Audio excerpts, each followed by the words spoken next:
A flight of life. अब सबसे पहले आज के सेगमेंट में नजर डालेंगे इस हफ्ते की कुछ बड़ी खबरों पर। डालते हैं हेडलाइंस पर नजर। गोवा की एक समान नागरिक संहिता की हुई समीक्षा, कुछ प्रावधानों को बताया समानता के खिलाफ। एक बार फिर सुर्खियों में पॉलिटिकल फंडिंग, 10,000 करोड़ के पार पहुंची चंदे की रकम। 5G स्पेक्ट्रम नीलामी की प्रक्रिया हुई शुरू, सरकार के खजाने में आए 1.5 लाख करोड़ रुपए। अक्टूबर तक 5G स्पीड मिलने की उम्मीद। मिंजर मेले को अंतर्राष्ट्रीय मेले के रूप में मिली पहचान, हिमाचल के चौगान में लगता है यह मेला। सावन के दूसरे रविवार से होती है शुरुआत। पशुओं में तेजी से फैल रही है लंपी स्किन डिजीज। 25,000 के पार पहुंची संक्रमितों की संख्या। पश्चिमी राजस्थान के जिले में सबसे ज्यादा प्रभावित हैं पशु। अब बात करें इन खबरों के ही विस्तार पूर्वक वर्णन की। यूनिफॉर्म सिविल कोड से जुड़ी एक समीक्षा सामने आई है। गोवा यूसीसी में विवाद संबंधित अजीबोगरीब प्रावधान हैं। आपको बता दें कि संसदीय समिति ने यूसीसी की समीक्षा की है। गोवा की यूसीसी में कुछ प्रावधान पुराने और समानता के खिलाफ बताए जा रहे हैं। देश भर में चल रही समान नागरिक संहिता पर बहुत बड़ी बहस है। इसके अतिरिक्त बड़े बहुमत की मांग हो सकती है। पर्सनल लॉ की समीक्षा भी इसमें मद्देनजर रखी जा रही है। गोवा में यह साल 1867 की पुर्तगाली नागरिक संहिता से लागू है। आपको बता दें कि गोवा भारत का एकमात्र ऐसा राज्य है जहां लागू एकमात्र नागरिक संहिता रहेगी। देश के अन्य हिस्सों में विभिन्न धार्मिक समुदायों के अलग अलग व्यक्तिगत कानून पाए जाते हैं। गौरतलब है कि हिंदू विवाह अधिनियम 1955 हिंदुओं, बौद्धों, जैनियों और सिखों पर लागू होता है। वहीं पारसियों के लिए पारसी विवाह और तलाक अधिनियम 1936 लागू होता है। भारतीय ईसाई विवाह अधिनियम 1872 ईसाइयों पर लागू होता है। वहीं मुसलमानों के लिए मुस्लिम पर्सनल लॉ 1937 लागू होता है। भारतीय संविधान के अनुच्छेद 44 में एक समान नागरिक संहिता की चर्चा की गई है। अनुच्छेद 44 भारतीय नागरिकों के लिए पूरे भारत में एक समान नागरिक संहिता लागू करता है। पर्सनल लॉ संविधान की समवर्ती सूची इससे ही संबंधित है। पर्सनल लॉ के संबंध में कानून बनाने का अधिकार राज्यों के पास भी है। अब बात करें, सुप्रीम कोर्ट ने कुछ नोटिस जारी किया है ईडी डायरेक्टर टेन्योर के एक्सटेंशन के लिए। सुप्रीम कोर्ट ने यह जो नोटिस जारी किया है, इसमें ईडी निदेशक के कार्यकाल को बढ़ाने का अध्यादेश को चुनौती मिली है। शीर्ष अदालत ने केंद्र सरकार और केंद्रीय हस्तकर्ता आयोग से जवाब मांगा है। याचिका में निदेशक के कार्यकाल को बढ़ाने से संबंधित कानून को चुनौती दी गई है। नवंबर 2021 में सरकार ने केंद्रीय सत्कर्ता आयोग अधिनियम में संशोधन के लिए अध्यादेश जारी किया था। दिसंबर 2021 में अधिनियम में परिवर्तित अध्यादेश जारी हुआ। अध्यादेश में ईडी, सीबीआई के निदेशकों के कार्यकाल को बढ़ाए जाने से जुड़ा प्रावधान भी शामिल है। ईडी और सीबीआई के निदेशक का कार्यकाल नियुक्ति की तारीख से 5 वर्ष पूरे होने तक एक बार में 1 वर्ष तक के लिए बढ़ाया जा सकता है। अध्यादेश का प्रयोग करते हुए ईडी प्रमुख संजय मिश्रा का कार्यकाल नवंबर 2022 तक के लिए बढ़ाया गया। सीबीसी अधिनियम 2003 के मुताबिक एक समिति के सुझाव पर ईडी के निदेशक की नियुक्ति होती है। केंद्र सत्कर्ता आयुक्त होता है इस समिति का अध्यक्ष। आपको बता दें, समिति में गृह, कार्मिक मंत्रालयों और राजस्व विभाग के सचिव भी शामिल होते हैं। इसके अतिरिक्त अधिनियम के मुताबिक न्यूनतम 2 वर्षों तक ईडी के निदेशक का कार्यकाल रहता है। आपको ये भी बता दें कि अधिनियम में कार्यकाल की अधिकतम सीमा का जिक्र नहीं है। इसके अतिरिक्त एक समिति द्वारा सीबीआई के निदेशक की नियुक्ति लोकपाल अधिनियम 2014 में जिक्र है। समिति का अध्यक्ष प्रधानमंत्री, जबकि विपक्ष के नेता और चीफ जस्टिस ऑफ इंडिया होते हैं अन्य सदस्य। 2014 से पहले केंद्रीय सत्कर्ता आयोग अधिनियम के मुताबिक सीबीआई के निदेशक की नियुक्ति होती थी। अब बात करें उस खबर की जो इलेक्टोरल बॉन्ड से जुड़ी है। इस खबर में भारतीय स्टेट बैंक ने चुनावी बॉन्ड के संदर्भ में साझा की डेटा रिपोर्ट। यह डेटा रिपोर्ट चुनावी बॉन्ड के रूप में राजनीतिक दलों को दान की गई 10,000 करोड़ के पार की रकम के बारे में बात करती है। एक वचन पत्र की तरह ही यह चुनावी बॉन्ड होता है। आपको बता दें, चुनावी बॉन्ड के ऊपर करेंसी नोट की तरह लिखा होता है मूल्य। राजनीतिक दलों को चंदे के रूप में व्यक्ति, संस्था या संगठन इसका उपयोग कर सकते हैं। यह 1,000, 10,000, 1 लाख या 10 लाख और 1 करोड़ के रूप में भी मिलती है। चुनावी बॉन्ड प्रत्येक तिमाही के रूप में 10 दिनों के लिए खरीदी जाती है। भारतीय स्टेट बैंक की चुनिंदा शाखाओं से इसे खरीदा जा सकता है। भारत सरकार ने जनवरी 2018 में सूचित किया था कि चुनावी बॉन्ड योजना अब लागू की जाएगी। आपको बता दें, राजनीतिक दलों के चुनावी चंदे में पारदर्शिता लाना भी इसका उद्देश्य था। इसके अतिरिक्त जनप्रतिनिधित्व अधिनियम 1951 की धारा 29A पंजीकृत राजनीतिक दल चुनावी बॉन्ड के लिए योग्य हैं। धारा 29A के अलावा आम चुनाव में कुल पड़े वोटों का कम से कम 1% वोट हासिल किया जाना भी आवश्यक है। वित्त अधिनियम 2017 में संशोधन के अनुसार राजनीतिक दलों को चुनावी बॉन्ड के जरिए प्राप्त राशि का खुलासा करने से छूट है। मतदाता नहीं जान सकते कि किस व्यक्ति या किस कंपनी द्वारा किस प्रकार का चुनावी बॉन्ड दिया गया है। इसी तरह से चुनावी बॉन्ड के रूप में एक दान के रूप में से रकम माना जाता है। अब बात करें WMD बिल की। WMD prohibition of unlawful activities amendment bill 2022 संसद से पारित हो चुका है। आपको बता दें कि बजट सत्र में लोकसभा से पारित हो चुका यह विधेयक 2005 में संशोधन हुआ था। यह विधेयक सामूहिक विनाश के हथियार एवं उनकी आपूर्ति प्रणाली का संशोधन ही है।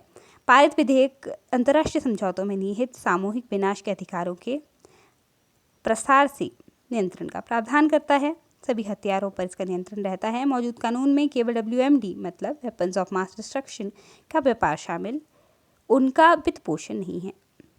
हालिया पारित विधेयक WMD की गतिविधियों के वित्त पोषण पर भी प्रतिबंध लगाता है। केंद्र सरकार को संबंधित व्यक्ति के धन, वित्तीय संपत्ति को फ्रीज करने या जब्त करने का अधिकार है। किसी भी व्यक्ति के WMD की किसी भी गतिविधि में शामिल होने पर प्रतिबंध है। WMD बेहद खतरनाक होते हैं। आपको बता दें कि WMD हथियारों में आबादी के एक बड़े हिस्से को समाप्त करने की क्षमता है। विधेयक सामूहिक विनाश के हथियारों को भी परिभाषित करता है। परमाणु हथियार या उपकरण होते हैं सरकार द्वारा मान्यता प्राप्त परमाणु क्षमता वाले हथियारों के रूप में इन्हें वर्गीकृत किया जाता है।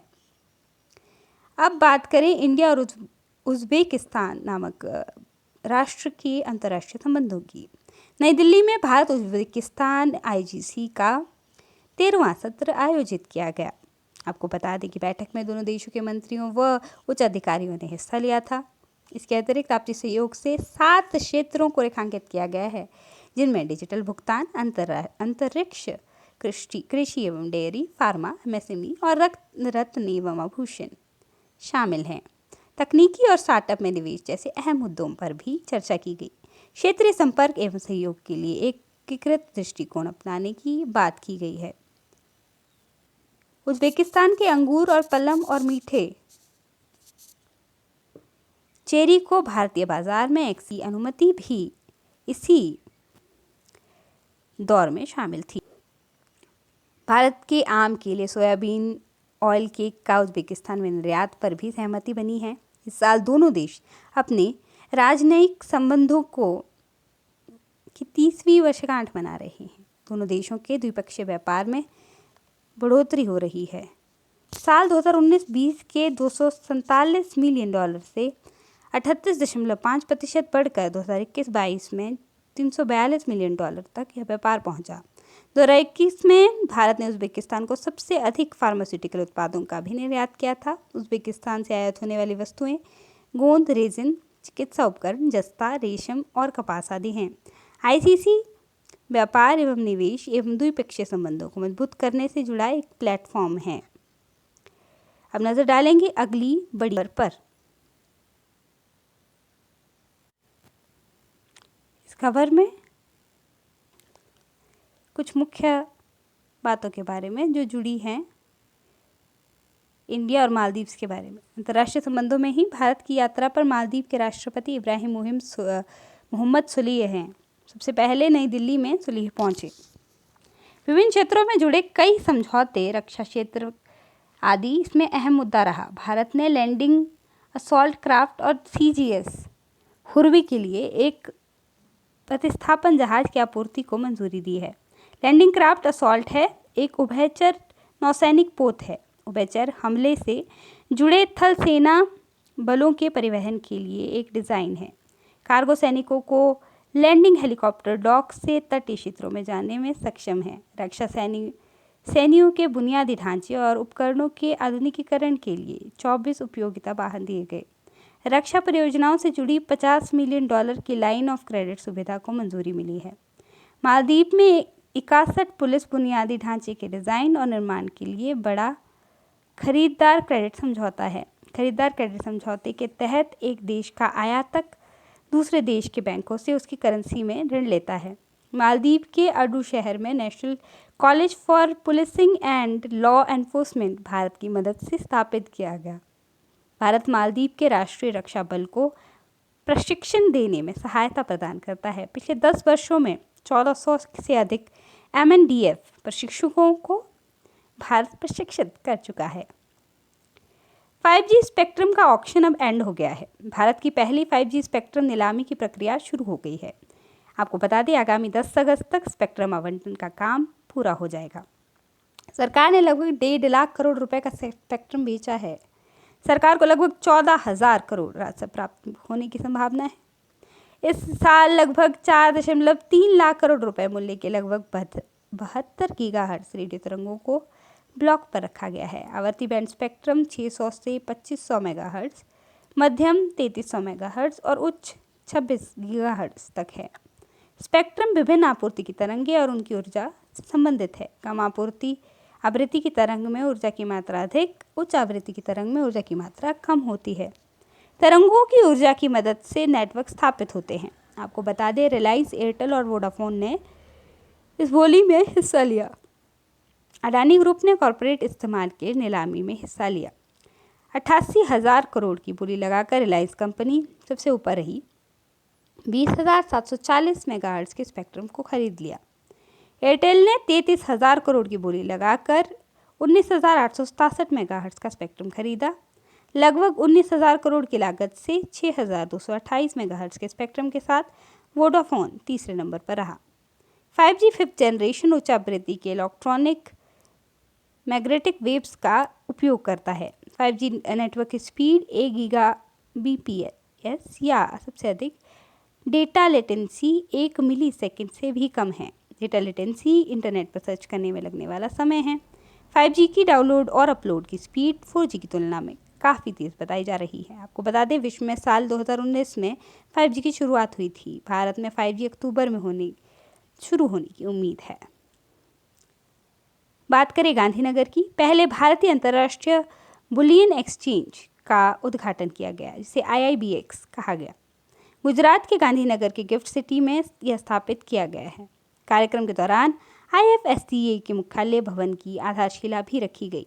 IIBX की स्थापना में भारत में कीमती धातु के बाजार और व्यापार में पारदर्शिता आने की उम्मीद है। सबसे बड़ा लाभ छोटा सराफा डीलर और ज्वेलर्स को होने की संभावना है। देश में सोने के मानक मूल्य निर्धारित करने में इससे मदद मिलेगी।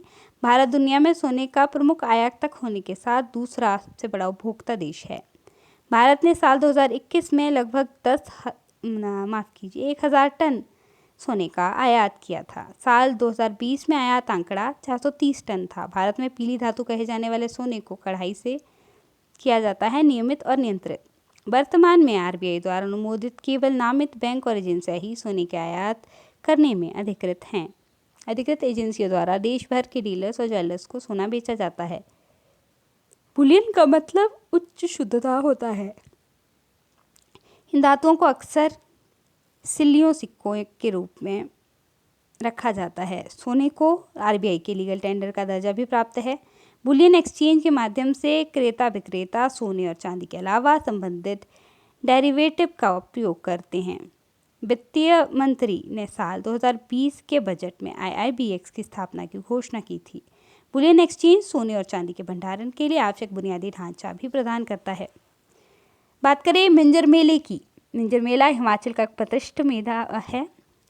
मिंजर मेले को अंतर्राष्ट्रीय दर्जा मिला है। हिमाचल प्रदेश के मुख्यमंत्री जयराम ठाकुर ने यह जानकारी दी। चंबा घाटी के चौगान मैदान में यह मिंजर मेला मनाया जाता है। आपको बता दें, प्रधानमंत्री द्वारा मन की बात प्रोग्राम में मिंजर मेले की चर्चा की गई थी। त्रिगर्त के शासक पर चंबा के राजा की जीत के उपलक्ष्य में यह मेला मनाया जाता है। गौरतलब है कि चंबा के राजा की जीत पर प्रजा ने उन्हें समृद्धि और खुशी के प्रतीक धान और मक्के के रूप में फूल देकर बधाई दी थी। चंबा के लोगों द्वारा हर साल यह मेला मनाया जाता है। आपको बता दें, सावन महीने के दूसरे रविवार को यह मेला आरंभ होता है। सप्ताह भर यह मेला चलता है। मंदिर के वितरण द्वारा मेले की घोषणा की गई। पुरुषों और महिलाओं द्वारा मेले में कई तरह की पारंपरिक पोशाकें भी पहनी जाती है। आपको बता दें, पारंपरिक पोशाक में रेशम का लटकन धान और मक्के के अंकुरों का प्रतीक है। मक्का के फूलों को मिंजर कहते हैं। इसके अतिरिक्त मक्के में मिंजर के साथ मनाया जाता है मिंजर मेला। चंबा के मिर्ज़ा परिवार द्वारा मेले का शुभारंभ किया जाता है। मिर्ज़ा परिवार की बनी मिंजर को भगवान रघुबीर को अर्पित किया जाता है। रावी नदी में मिंजर प्रवाहित करने के साथ साथ मेले का समापन भी होता है। रेशम, तिल्ला, डोरी और मोती पिरोकर मिंजर तैयार किया जाता है।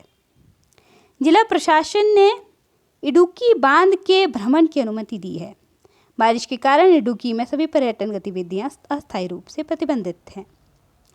इडुक्की बांध केरल राज्य में स्थित है। पेरियार नदी पर बने इस बांध की ऊंचाई 168.91 मीटर है। इडुक्की बांध एशिया के सबसे ऊंचे मेहराबदार बांधों में से एक है। आपको बता दें कि कुर्बन और कुराथी पहाड़ियों के बीच में इडुक्की बांध है। 4 अक्टूबर 1975 में इडुक्की बांध से बिजली उत्पादन की शुरुआत हुई थी। केरल राज्य का सबसे बड़ा त्यौहार ओणम है। मलयाली कैलेंडर के चिंगम महीने में मनाया जाता है ओणम त्यौहार। अंग्रेजी कैलेंडर के अगस्त सितंबर महीने के बीच में चिंगम महीना पड़ता है, माने अगस्त सितंबर अभी का महीना। राजा महाबली की घर वापसी का प्रतीक ओणम त्यौहार है। इन दिनों तक चलने वाला यह त्यौहार केरल की संस्कृति परंपरा का परिचायक है। आपको बता दें, पुक्कालम, अम्ब्रोसियल, कथकली, कट्टोटिकली नृत्य आदि ओणम की विशेषताएं हैं। बात करें विज्ञान एवं प्रौद्योगिकी की, 200 मिलियन से अधिक प्रोटीन्स की 3D संरचनाओं का प्रेडिक्शन किया गया है। प्रोटीन्स की 3D संरचनाओं के प्रेडिक्शन में अल्फाफोल्ड का उपयोग किया गया है। प्रेडिक्शन में डिप्टमाइंड कंपनी ने यूरोपीय जैव सूचना विज्ञान संस्थान का सहयोग दिया है। 3D संरचनाओं में पौधे, बैक्टीरिया, जानवरों आदि के लिए अनुमानित संरचनाएं शामिल है। अल्फाफोल्ड कृत्रिम बुद्धिमत्ता पर आधारित एक उपकरण है। आपको बता दें, अल्फाफोल्ड प्रोटीन की संरचना को प्रेडिक्ट करने में काफ़ी मददगार है। Deep neural network computer system पर यह अल्फाफोल्ड आधारित है। इसके अतिरिक्त अल्फाफोल्ड प्रोटीन संरचनाओं का सटीक तरीके से प्रेडिक्शन करता है। 3D संरचनाओं में लगभग 35% अत्यधिक सटीक इनका प्रेडिक्शन प्रयोगात्मक रूप से निर्धारित संरचनाओं के समान है। 45% 3D संरचनाएं कई अनुप्रयोगों के लिए पर्याप्त और सटीक हैं। परंपरागत रूप से प्रोटीन संरचनाओं को हल करने के लिए एक्सरे, क्रिस्टलोग्राफी और क्रायो इलेक्ट्रॉन माइक्रोस्कोपी जैसी तकनीकों को उपलब्ध कराया जाता है। आपको बता दें कि डीप माइंड्स द्वारा जारी संरचनाओं से वैज्ञानिकों का काम काफ़ी आसान हो जाएगा। डीप माइंड ने अल्फाफोल्ड को साल 2018 में विकसित किया था। अल्फाफोल्ड को जुलाई 2021 में सार्वजनिक किया गया। गौरतलब है कि अत्यधिक जटिल पदार्थ जो कि प्रोटीन है, अमीनो एसिड के संयोजन से ही बनते हैं। जीवन के लिए आवश्यक रासायनिक प्रक्रियाओं में ये प्रोटीन शामिल रहते हैं। प्रोटीन मानव शरीर या जीवों के ऊतकों एवं अंगों की संरचना एवं नियमन के लिए ज़रूरी हैं। मंकी पॉक्स बीमारी के बारे में आप सब लोग जानते ही हैं। मंकी पॉक्स बीमारी के बीच जानवरों में लंपी स्किन डिजीज़ के मामले की भी सूचना मिली है। राजस्थान में यह बीमारी कहर बरपा रही है। पश्चिमी राजस्थान में इसके सबसे अधिक मामले दर्ज हुए हैं। संक्रमित राजस्थान में इस बीमारी ने 1200 से अधिक गौवंश की मौत दाखिल की है। संक्रमित गौवंशों की संख्या 25,000 के पार हो चुकी है। लंपी स्किन डिजीज़ का पहला केस राजस्थान के जैसलमेर में अप्रैल माह में दर्ज हुआ था। कुछ हफ्तों में इसने राजस्थान सहित देश के कई पश्चिमी राज्यों को अपनी चपेट में ले लिया। आपको बता दें, इस बीमारी के पाकिस्तान से फैलने की संभावना बताई जा रही है। इसके अतिरिक्त सबसे ज़्यादा प्रभावित गौशालाओं में रखे गौवंश भैंसों में इनके कुछ ही मामले सामने आए हैं। लंपी स्किन डिजीज़ यानी गांठदार त्वचा रोग पॉक्स विरिडी वायरल से फैलने वाला रोग है। इसके अतिरिक्त यह एक वेक्टर जनित रोग है जो मक्खियों, मच्छरों, जूं आदि के काटने से भी होता है। संक्रामक बीमारी होने के कारण एक जानवर से दूसरे जानवर के संपर्क में आने से यह फैल जाता है। मनुष्यों को संक्रमित करने की इसमें संभावना नहीं बताई जा रही। संक्रमित जानवरों के शरीर का ताप बहुत अधिक तेजी से बढ़ता है और उन्हें भूख नहीं लगती। मुंह, नाक, गर्दन आदि सहित शरीर में गांठें दिखाई देने लगती हैं। संक्रमित पशुओं के दुग्ध उत्पादन में काफ़ी कमी, गर्भपात, लंबे समय का बांझपन, शारीरिक कमजोरी आदि इसमें देखी जाती है। वायरस के शरीर के अंदर प्रवेश करने की प्रतिरक्षा प्रणाली भी इससे प्रवाहित या प्रभावित होती है। अब पर्यावरण में जो परिवर्तन हो रहा है उसकी बातें करते हैं। रॉयल सोसाइटी संस्थान ने एक शोध पेपर प्रकाशित किया है। यह क्लाइमेट चेंज पर आधारित है। वर्षा प्रेरित ज्वालामुखी गतिविधियों से जुड़े चौंकाने वाले इसमें आंकड़े पेश किए गए। आपको बता दें कि शोध इंजीनियर जेमी ने अपने सहयोगी के साथ मिलकर इसका शोध किया था। ग्लेशियर पिघलने और भारी वर्षा के कारण ज्वालामुखी विस्फोट की आवृत्ति में वृद्धि का यह शोध है। विस्फोट की प्रकृति काफ़ी खतरनाक होती है। लगभग 12,000 वर्षों में हुए 1234 ज्वालामुखी पर वर्षा गतिविधियों की जांच के बाद तथ्यों की पुष्टि हुई है। लगभग 170 ज्वालामुखी पर वर्षा के प्रभावों और इससे जुड़े गंभीर साक्ष्य मिले हैं। ग्लेशियर में कमी और भारी वर्षा है पपुआ न्यू गिनी, इक्वाडोर और इंडोनेशिया के ज्वालामुखी विस्फोट का कारण बनते हैं। ग्लोबल वार्मिंग पर नियंत्रण की चेतावनी भी उनके द्वारा दी गई है। आपको बता दें कि वर्षा के कारण गंभीर रूप से प्रभावित दुनिया भर में 700 से अधिक ज्वालामुखी हो जाते हैं। इसके अतिरिक्त भारी वर्षा के कारण पर्वतों या चट्टानों की ढलानों की संरचनाएं कमज़ोर हो जाती हैं और कमज़ोर पड़ने से अंदर की परतों में प्रवेश करने वाला बारिश का पानी चट्टानों में दरार की वजह बनता है। दरार मैग्मा को रास्ता प्रदान करती है और सतह पर आने के लिए मार्ग भी देती है। मैग्मा के तेजी से निकलने के कारण ज्वालामुखी विस्फोट हो जाते हैं। पृथ्वी के ऊपरी क्रस्ट पर बर्फ के जमा रहने से अंदर का मैग्मा पृथ्वी के अंदर ही रुकने में सक्षम होता है। बर्फ के पिघलने के कारण दबाव में जो कमी आती है उसी कमी के कारण पृथ्वी की सतह के ऊपर यह उठने लगता है। मैग्मा के बाहर निकलने से ज्वालामुखी विस्फोट की प्रक्रिया तीव्र हो जाती है। हाल ही में मद्रास हाई कोर्ट ने तमिलनाडु पुरातत्व विभाग को एक हिंदू मंदिर का नियंत्रण लेने का आदेश दिया। इससे पहले यह मंदिर तमिलनाडु हिंदू धार्मिक और धर्मार्थ बंदोबस्ती के स्वामित्व में था। पहले इस मंदिर में स्थित मूर्ति की गलत पहचान के आधार पर इसे हिंदू मंदिर घोषित किया गया। अब इसमें स्थित मूर्ति की पहचान बुद्ध के रूप में की गई, जिससे पहले हिंदू देवता थलाई बेटी मुनियप्पन के रूप में पूजा जा रहा था। यह मंदिर तमिलनाडु के सेलम जिले में स्थित है। बीते दिनों भारत और फ्रांस की नौसेनाओं ने उत्तरी अटलांटिक महासागर में 2 दिवसीय संयुक्त नौसैनिक अभ्यास निकाले। किए गए अभ्यासों में man overboard drill, visit board search and seizure operation, समुद्र में पुनः पूर्ति के लिए दृष्टिकोण, सामरिक युद्धाभ्यास और हेलीकॉप्टर क्रॉस डेक लैंडिंग आदि शामिल थे। इसमें भारतीय नौसेना जहाज तरकश को शामिल किया गया, जो भारतीय नौसेना का निर्देशित मिसाइल युद्धपोत है।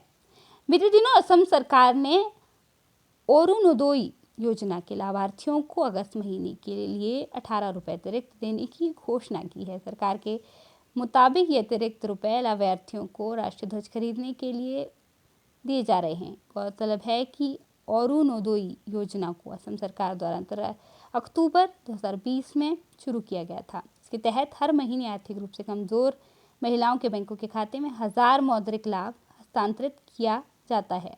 हालांकि शुरुआत में यह 830 रुपये था। हाल ही में भारत और ओमान के संयुक्त सैन्य अभ्यास अल नजाह के 4थे संस्करण का आगाज हुआ। यह राजस्थान में करीब 13 दिन तक चलेगा। यह सैन्य अभ्यास आतंकवाद रोधी अभियान पर केंद्रित है। गौरतलब है कि इस अभ्यास का पिछला संस्करण मार्च 2019 में मस्कट में आयोजित किया गया था। हाल ही में पता चला कि पृथ्वी अपनी सामान्य गति से अधिक तेजी से घूम रही है। वैज्ञानिकों ने पृथ्वी के एक पूर्ण चक्कर लगने में कुल समय में 1.50 मिलीसेकंड की कमी दर्ज की है, जो कि एक बहुत बड़ी घटना है। हालांकि कुछ साल पहले तक वैज्ञानिकों को लगता था कि पृथ्वी का घूमना धीमा हो रहा है, लेकिन पिछले कुछ वर्षों में परमाणु घड़ियों में देखा गया कि पृथ्वी की घूर्णन तेजी से हो रही है। इस संदर्भ में 2020 में वैज्ञानिकों ने साल 1960 के बाद से 28 सबसे छोटे दिन दर्ज किए। बीते दिनों भारतीय वियतनाम के द्विपक्षीय सैन्य अभ्यास के 3रे संस्करण एक्स बिन्वेक्स की शुरुआत हुई। इस अभ्यास का विषय शांतिपूर्ण रक्षा संचालन के लिए संयुक्त राष्ट्र दल के हिस्से के रूप में एक इंजीनियरिंग कंपनी और मेडिकल टीम की तैनाती है। यह अभ्यास 2019 में वियतनाम में दिए गए द्विपक्षीय अभ्यास की अगली कड़ी है। यह द्विपक्षीय अभ्यास विश्वास एवं अंतर संचालन को मजबूत करेगा। इसके साथ ही यह भारतीय सेना और वियतनाम पीपल्स आर्मी के बीच सर्वोत्तम प्रथाओं को साझा करने में मदद करेगा। हाल ही में राज्यसभा ने राष्ट्रीय डोपिंग रोधी विधेयक पारित किया। इससे पहले इसे लोकसभा ने पारित किया था। यह विधेयक NADA यानी राष्ट्रीय डोपिंग रोधी एजेंसी को एक वैधानिक प्राधिकरण बनाने के लिए है। खेल मंत्रालय की माने तो भारत वर्तमान में लगभग 6000 प्रशिक्षण कर सकता है और प्रस्तावित कानून से प्रशिक्षण क्षमता बढ़ाने की में भी मदद मिलेगी। आपको बता दें कि इस विधेयक के अधिनियम बन जाने के बाद भारत, अमेरिका, चीन, जापान, फ्रांस जैसे चुनिंदा देशों में एक ऐसे क्लब में शामिल हो जाएगा जिसमें खेलों में डोपिंग की जांच से संबंधित अपने कानून हैं। हाल ही में महाराष्ट्र कैबिनेट ने लोनार झील के लिए 369.78 करोड़ रुपए की विकास योजना को मंजूरी दी। बुलढाणा जिले में स्थित यह झील एक अधिसूचित राष्ट्रीय भौगोलिक धरोहर स्मारक है।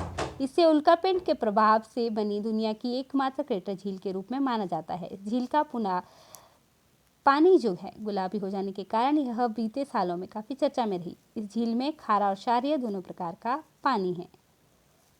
बीते दिनों भारत और थाईलैंड ने राजनयिक संबंधों की स्थापना की 75वीं वर्षगांठ मनाई। इसी के साथ दोनों देशों के बीच बहुआयामी सहयोग को दर्शाने के लिए एक वर्ष और कई कार्यक्रमों तथा गतिविधियों की योजना बनाई गई। गौरतलब है कि भारत और थाईलैंड के बीच संबंध मेकोंग गंगा सहयोग, बिम्स्टेक और आसियान भारत सहित क्षेत्रीय तथा बहुपक्षीय स्तरों तक विस्तारित हैं। ललित यानी उदय उमेश ललित भारत के उच्चतम न्यायालय के नए मुख्य न्यायाधीश हो सकते हैं। वर्तमान मुख्य न्यायाधीश NV रमना 26 अगस्त को सेवानिवृत्त हो रहे हैं। इसके बाद न्यायमूर्ति ललित भारत के 49वें मुख्य न्यायाधीश का पद संभालेंगे और वे 8 नवंबर 2022 तक इस पद पर बने रहेंगे। अब मुझे दीजिए इजाजत। अब बने रहिए हमारे चैनल।